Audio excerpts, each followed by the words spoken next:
everyone, welcome to MedMind. So today we'll be starting with the topic cholinergic drugs from the unit Autonomic Pharmacology.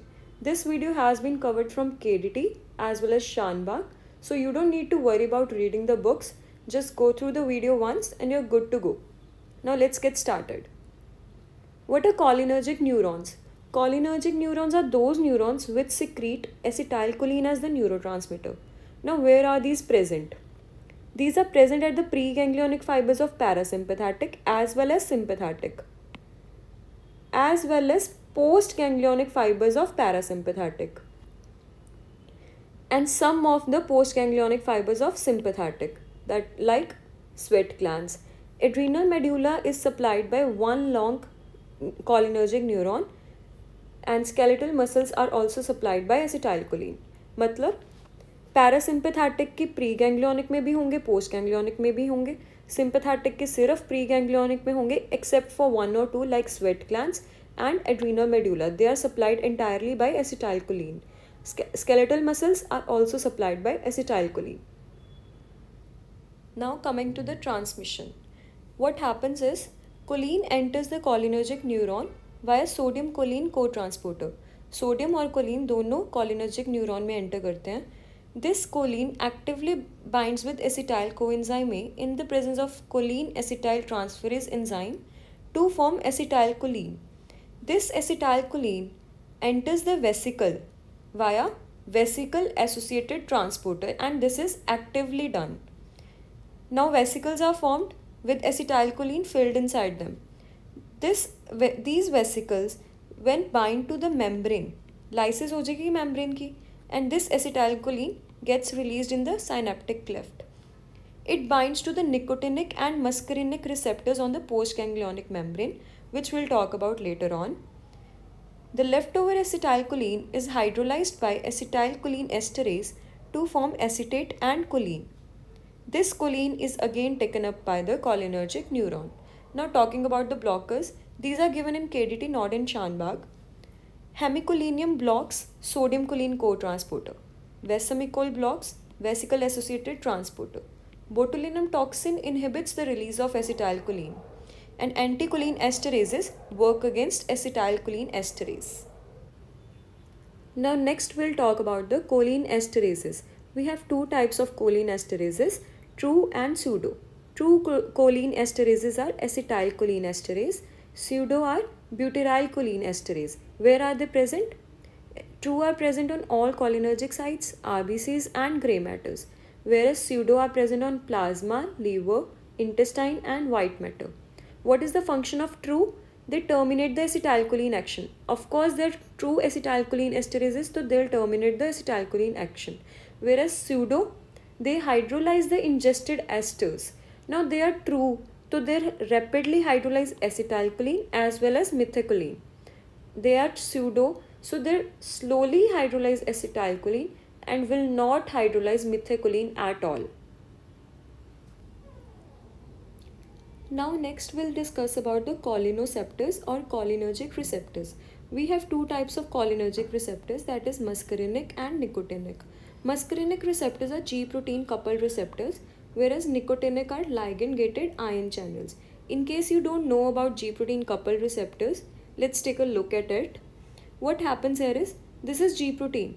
It has alpha, beta and gamma subunit, and GDP is bound to alpha subunit. Now when a ligand binds to the receptor, what happens? Affinity of alpha subunit for GTP increases. GDP separates and GTP binds to alpha subunit. After the binding of GTP, alpha subunit separates from beta and gamma subunit. Now this alpha subunit along with GTP is responsible for the response. G protein is further of three types, GS, GI and GQ. GS means stimulative, GI means inhibitory, GQ means PLC mediated. Now what does this GS, GI, GQ mean? GS and GI, they work via adenyl cyclase. GS stimulates binding of alpha subunit with adenyl cyclase. It converts ATP into cyclic AMP and increases the production of cyclic AMP. While GI, it inhibits the binding and decreases the production of cyclic AMP. GQ, the alpha subunit binds to phospholipase C, which produces DAG and IP3, and it produces response by increasing the intracellular calcium levels and prostaglandin synthesis. Now, muscarinic receptors are selectively stimulated by muscarine and nicotinic by nicotine. Muscarinic are blocked by atropine and nicotinic are blocked by tuberculin or hexamethonium. We have 5 types of muscarinic receptors and 2 types of nicotinic receptors. 5 types of muscarinic receptors are M1, M2, M3, M4 and M5. Major are M1, M2 and M3. These are present on effector as well as pre-junctional nerve endings. M1, M3 and M5 are identical because they work by GQ protein coupled receptor. They are GQ protein coupled receptors, whereas M2 is GI protein coupled receptor. M4 inhibits the transmitter release in some areas of brain. Now NM and NN and NM. These are activated as they are ligand gated channels. So there will be opening of channels, there would be rapid flow of cations, depolarization will take place and action potential is generated. Now next we'll discuss about the muscarinic and nicotinic receptors in detail. We had majorly 3 muscarinic receptors, that is M1, M2 and M3, and 2 nicotinic, that is NN and NM. Now just remember the location, function तुम्हें खुद याद हो जाएगा क्योंकि ये सारे cholinergic हैं. तो जो पैरासिम्पथेटिक का एक्शन होगा, पैरासिम्पथेटिक नर्वस सिस्टम में जो होता है वो यहाँ जहाँ प्रेजेंट है वो फंक्शंस लिख देना बस. Now location, M1 is present on the gastric glands, autonomic ganglia and CNS. M2 heart or smooth muscles. M3 smooth muscle, exocrine glands और endothelial cells. अब अगर ये gastric glands पे present है तो पैरासिम्पथेटिक सिस्टम क्या कराएगा? सिक्रीशन बढ़ाएगा, पेरिस्टालसिस कराएगा, लोअर ईसोफेजियल स्फिंक्टर को रिलैक्स कराएगा ताकि फूड आगे पास ऑन हो सके. अगर ऑटोनॉमिक गैंग्लिया पे है तो पैरासिम्पथेटिक में क्या होगा? ट्रांसमिशन कराएगा आगे, डीपोलराइजेशन होएगी. ठीक है. अगर CNS में है तो लर्निंग कराएगा, लर्निंग, मेमोरी और मोटर एक्टिविटी में रोल प्ले करेगा. नाउ M2, अगर ये हार्ट पे प्रेजेंट है और स्मूथ मसल्स पे प्रेजेंट है. अब हार्ट का याद करो, पैरासिम्पथेटिक में क्या होता है? हार्ट रेट कम करता है पैरासिम्पथेटिक और BP भी कम करता है. तो ये इसमें क्या होगा? हाइपर पोलराइजेशन कराएगा ये हार्ट की. SA नोड को भी डिप्रेस कराएगा, AV नोड को भी डिप्रेस कराएगा, कॉन्ट्रैक्शन भी कम कराएगा. ओके. अब स्मूथ मसल पे एक्ट कर रहा है तो स्मूथ मसल की क्या कराएगा? कॉन्ट्रैक्शन. यहाँ भी स्मूथ मसल है तो स्मूथ मसल की क्या कराएगा? कॉन्ट्रैक्शन. एक्सोक्राइन ग्लैंड्स है तो उसकी सिक्रीशन को बढ़ाएगा. एंडोथेलियल सेल्स हैं. अब जब सिंपैथेटिक सिस्टम एक्टिवेट होता है तो क्या होता है? हम ठंडे पड़ जाते हैं, मतलब वेजो कंस्ट्रिक्शन हो रही होती है. तो एंडोथेलियल सेल्स क्या कराएंगे? वेजो डायलिटेशन बाय रिलीजिंग NO. अब निकोटिनिक रिसेप्टर्स पे आते हैं. निकोटिनिक रिसेप्टर्स कहाँ पे प्रेजेंट है? NN और NM. NM याद रखो, NMJ, बस J ऐड करना है साथ में. ये न्यूरोमस्कुलर जंक्शन पे प्रेजेंट है. और NN कहाँ पे प्रेजेंट है? Ganglionic cells and adrenal medulla.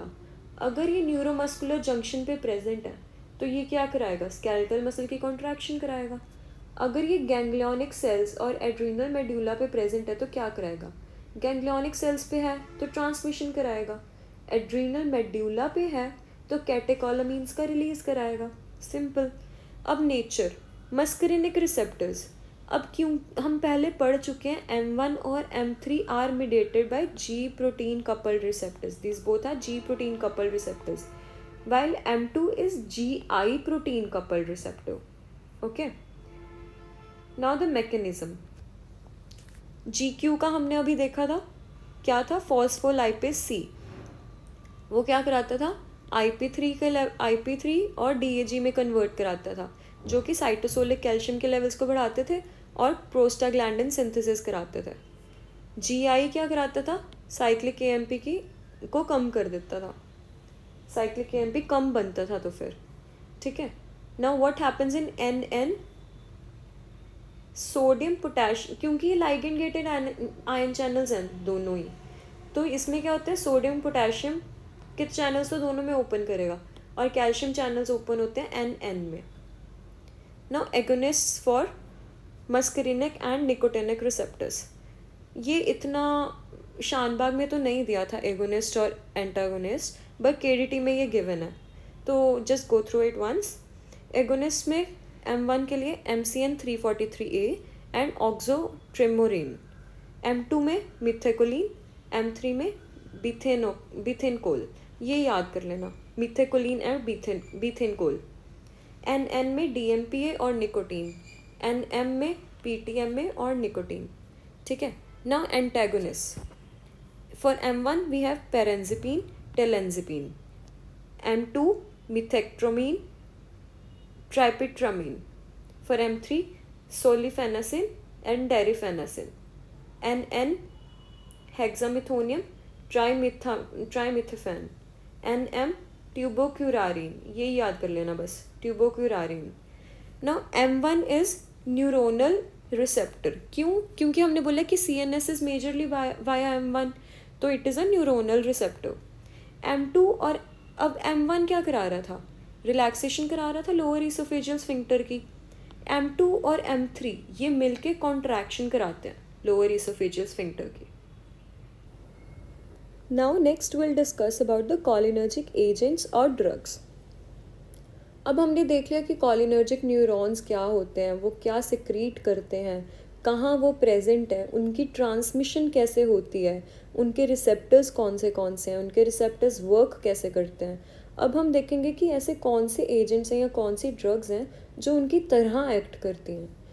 क्योंकि वो उनकी तरह एक्ट कर रही हैं तो हम इन्हें बोलेंगे कोलिनोमिमेटिक्स और parasympathomimetics. These are also known as cholinergic agonist. Now these are further of two types, directly acting भी हो सकती हैं, इनडायरेक्टली एक्टिंग भी हो सकती हैं.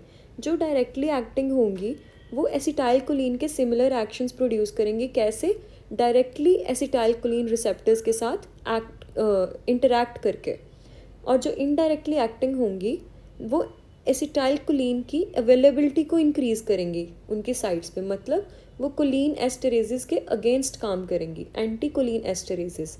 अब डायरेक्टली एक्टिंग फर्दर दो टाइप्स के हैं, कोलिन एस्टर्स और alkaloids. For choline esters you can easily remember ABC, acetylcholine, bethanechol, carbachol.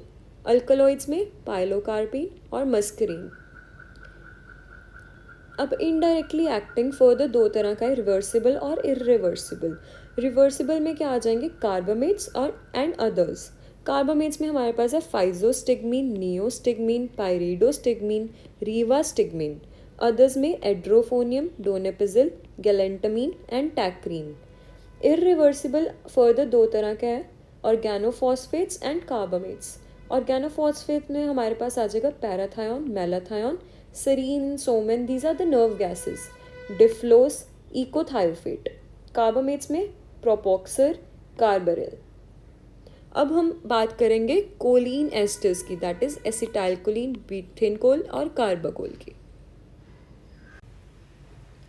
Now we will talk about the choline esters. हमने तीन तरह के कोलिन एस्टर्स पढ़े थे, एसिटाइलकोलिन, बीथेनकोल और कार्बाकोल. अब हमने ये भी पढ़े थे पहले स्टार्टिंग में, एसिटाइलकोलिन एस्टरेज और ब्यूटराइलकोलिन एस्टरेज. इनमें से ट्रू कौन सा था और फॉल्स कौन सा था.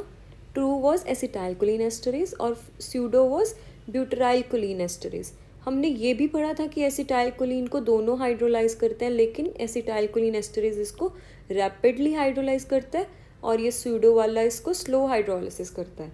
बीथेनकोल और कार्बाकोल को दोनों ही हाइड्रोलाइज नहीं करते. अब एक्शंस, मस्करिनिक एक्शंस तीनों के होते हैं. बीथेनकोल के सिर्फ मस्करिनिक होते हैं, एसिटाइलकोलिन के मेजरली मस्करिनिक होते हैं और कार्बाकोल के मेजरली निकोटिनिक होते हैं.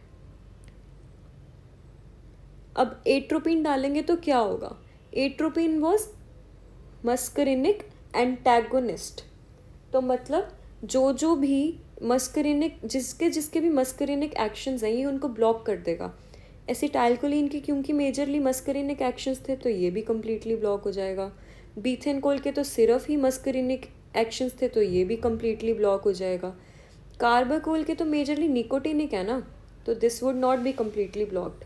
अब uses, acetylcholine is not useful because it is non selective, it has shorter duration of action and it is rapidly hydrolyzed.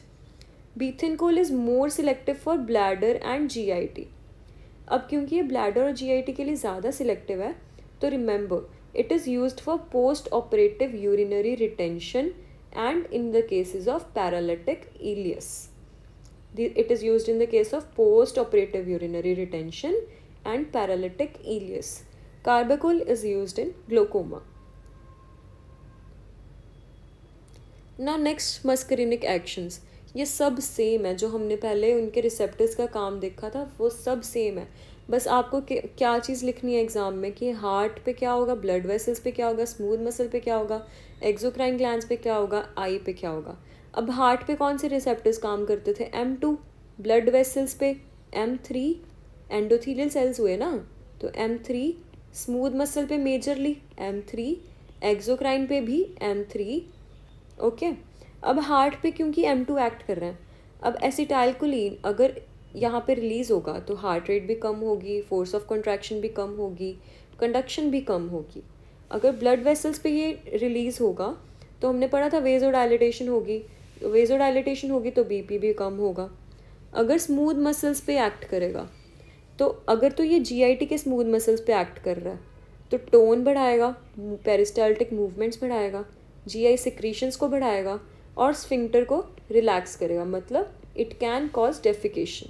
अब अगर ये यूरिनरी ब्लैडर पे एक्ट करेगा तो ये डिट्रूसर मसल को कॉन्ट्रैक्ट कराएगा, ट्राइगोन और स्फिंक्टर को रिलैक्स कराएगा, मतलब इट कैन कॉज यूरिनेशन.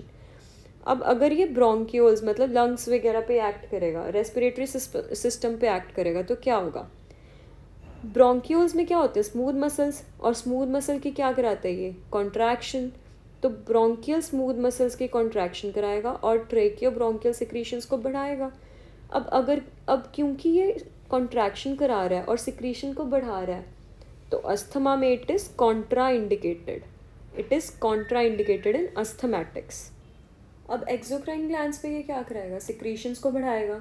आई पे क्या होगा, आई में पाइलोकार्पिन और फाइजोस्टिग्मीन हमें याद रखना है. पाइलोकार्पिन क्या था, it was an alkaloid, directly acting alkaloid, whereas physostigmine was indirectly acting carbamate, reversibly acting. अब ये दोनों M3 रिसेप्टर्स को स्टिमुलेट करते हैं. M3 ने कॉन्ट्रैक्शन करा देनी है, इसने स्फिंक्टर प्यूपिले की कॉन्ट्रैक्शन करा देनी है और सिलियरी मसल्स की कॉन्ट्रैक्शन करा देनी है. स्फिंक्टर प्यूपिले की कॉन्ट्रैक्शन की वजह से होगी म्योसिस. ओके अब इन दोनों की वजह से क्या होगा, दोनों की कॉन्ट्रैक्शन की वजह से trabecular meshwork around canal of Schlemm open हो जाएगा, जिसकी वजह से एक्वस ह्यूमर ड्रेन होना शुरू हो जाएगा. अगर एक्वस ह्यूमर ड्रेन होना शुरू हो जाएगा तो इंट्राओकुलर प्रेशर कम हो जाएगा, तो it is used in glaucoma. अब अगर सिलियरी मसल्स कॉन्ट्रैक्ट करेंगे तो सस्पेंसरी लिगामेंट ऑफ लेंस की रिलैक्सेशन होगी, जिसके कारण लेंस की क्या हो जाएगी, bulging. Vision fixed for near distance. Okay तो this will lead to spasm of accommodation. अब हमने मस्करिनिक एक्शंस की बात कर ली थी. Next will talk about the nicotinic actions. Nicotinic actions के लिए large doses are required. It acts on autonomic ganglia, skeletal muscles और इसके CNS एक्शंस की हम बात करेंगे. ऑटोनॉमिक गैंग्लिया पे अगर ये एक्ट करेगा तो ये पैरासिम्पैथेटिक और सिम्पैथेटिक दोनों को स्टिमुलेट करेगा. अब अगर ये सिम्पैथेटिक गैंग्लिया को स्टिमुलेट करेगा तो कैटेकोलामीन से रिलीज़ होंगी, जिसके कारण टेकिकार्डिया होगा और BP इंक्रीज़ हो जाएगा.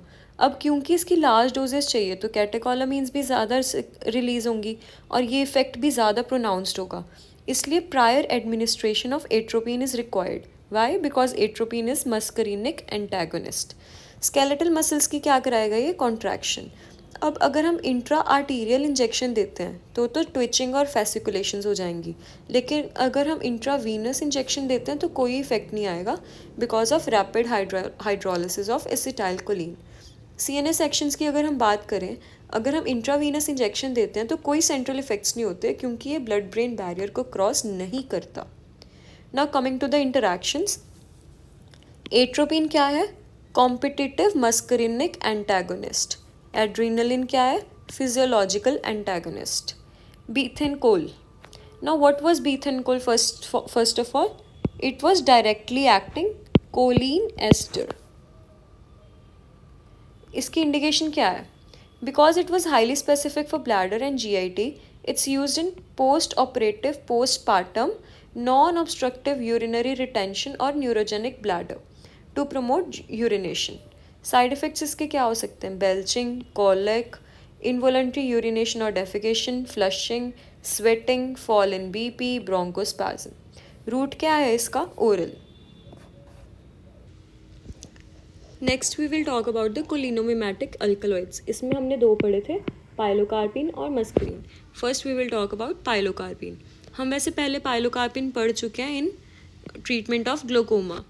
इसका सोर्स क्या है? पाइलोकार्पस प्लांट. एक्शन क्या है इसका? प्रोमिनेंट मस्करीनिक एक्शंस होते हैं इसके. यूजेस हमने पढ़ा था ग्लोकोमा में, तो it is used for open angle glaucoma and acute congestive glaucoma. कैसे? ये इंट्राओकुलर प्रेशर को कम करता है. And it acts rapidly, but it has shorter duration of action. It breaks the adhesions of iris and lens. It reverses pupillary dilatation, and it acts as a sialagogue. अब इसके adverse effects क्या हो सकते हैं? Diminution of vision, spasm of accommodation, brow pain, salivation, sweating, bradycardia, diarrhea, bronchospasm, and pulmonary edema are the common adverse effects. Next, we will talk about muscarine. Muscarine occurs in poisonous mushrooms, that is Amanita muscaria and Inocybe species. Mushroom poisoning is of three types: muscarine type, hallucinogenic type and phalloidin type. इसको हम rapid onset भी बोलते हैं और phalloidin type को हम delayed onset भी बोलते हैं. It is due to Inocybe. Hallucinogenic is Amanita muscaria and Psilocybe species. Phalloidin due to Amanita phalloides. Mascarene type इसको इसलिए बोलते हैं क्योंकि इसमें मस्करीनिक इफेक्ट्स बहुत ज़्यादा प्रोनाउंस्ड होते हैं. तो इसमें क्या होता है? Vomiting, diarrhoea, bradycardia, salivation, sweating and bronchospasm. अब क्योंकि इसमें मस्करीनिक इफेक्ट्स बहुत ज़्यादा हैं तो हम एट्रोपिन दे सकते हैं क्योंकि इट इज़ अ मस्करीनिक एंटागोनिस्ट. तो treatment is IV atropine. हेलुसिनोजेनिक type, इसमें क्या था? एमेनिटा मस्केरिया और साइलोसाइब स्पीशीज. टॉक्सिन इसमें क्या होता है? मसीमोल. इसमें मेनली सेंट्रल इफेक्ट्स होते हैं. इसका कोई एंटीटोड नहीं होता और atropine is contraindicated. Supportive care should be taken. Phalloidin type में क्या होता है? एमेनिटा फेलॉइड्स. टॉक्सिन इसमें होता है एमेटॉक्सिन. डिलेड गैस्ट्रोएंटेराइटिस हो सकता है, हिपैटिक डैमेज हो सकती है, रीनल डैमेज हो सकती है. एट्रोपिन के लिए कोई रिस्पॉन्स नहीं आता तो treatment is thioctic acid. Supportive care should be taken. So that was all with the cholinergic drugs. I hope you liked this video. For more such content, please subscribe and press the bell icon. For free PDF of this chapter, message us on the number in the description box. Thank you.